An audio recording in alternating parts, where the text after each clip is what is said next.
జరుగుతున్న విషయాల్ని మనకు అనుకూలంగా మార్చుకోవడం, లేదా జరిగిన దాంట్లో మనకు కావాల్సింది మాత్రమే ప్రొజెక్ట్ చేయడం. ఇప్పుడు ఇది మీడియాలో జరుగుతున్నటువంటి ధోరణి. వాస్తవంగా మన టీసీఎస్ విషయంలో ఏం జరిగింది, టీసీఎస్కి 99 పైసలకే ఇస్తారు లేకపోతే 99 రూపాయలకి ఇస్తారన్నటువంటి పాయింట్ మీద తప్పుపడుతూ వేసినటువంటి పిటిషన్ 1370 కోట్లతో ఆ సంస్థ ఏర్పాటు చేస్తుంటే 12,000 ఉద్యోగాలు వస్తున్నప్పుడు ప్రోత్సాహకాలు ఇస్తే తప్పేంటి అని కోర్టు అడిగింది.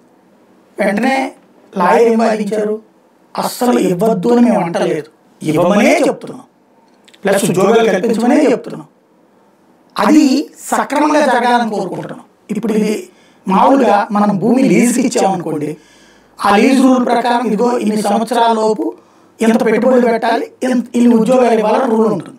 ఒకవేళ నువ్వు ఆ లీజు నిబంధనలు ఉల్లంఘిస్తే, అంటే ఆ విధంగా నువ్వు పెట్టకపోతే మేము వెనక్కి తీసుకునే అధికారం ఉందని అందులో రాస్తాం. ఇప్పుడు అలా చేయలేదు, ఇక్కడ విక్రయం కిందకి రాసేశారు. అంటే అమ్మేస్తున్నట్టు, అమ్మేయడం అంటే అవతల వాళ్ళకి రిజిస్ట్రేషన్ చేసేస్తారు. వేల కోట్ల రూపాయల విలువైనటువంటి భూమిని అవతల వాళ్ళకి రిజిస్ట్రేషన్ చేశాక వాళ్ళు రేపు ఫ్యాక్టరీ పెట్టరు, లేదా వాళ్ళు రేపు పొద్దున ఉద్యోగాలు 12,000 అని చెప్పి 500కు 1000 మందికి వచ్చేసేసి వదిలేస్తారు.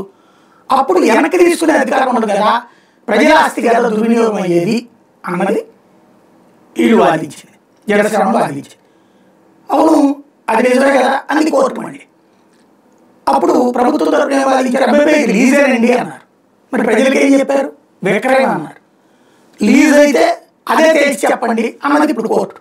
అంటే ఇప్పుడు ప్రభుత్వము రేపు కోర్టులో ఏం అఫిడవిట్ వేయాలి, ఇది లీజే అని అఫిడవిట్ వేయాలి.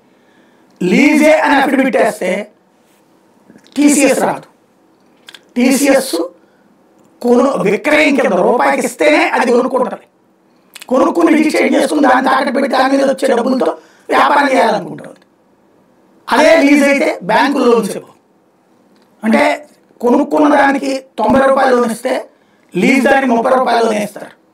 కాబట్టి ఇక్కడ లీజ్ అయితే టీసీఎస్ రాదు, విక్రయం అయితే ప్రభుత్వానికి సంబంధించినటువంటి నష్టం అవుతుంది. విక్రయం రూపాయికి అయితే కనుక రేపు అది ఆ షరతులు ఉల్లంఘిస్తే మనం వెనక్కి తీసుకోవడానికి ఉండదు. ఇది చాలా కీలకమైనటువంటిది. రాబోయే రోజుల్లో పారిశ్రామిక అంశాలకు సంబంధించిన ముఖ్యమైన వ్యవహారం. కోర్టు ఏం తీర్పిస్తుందో చూడాలి.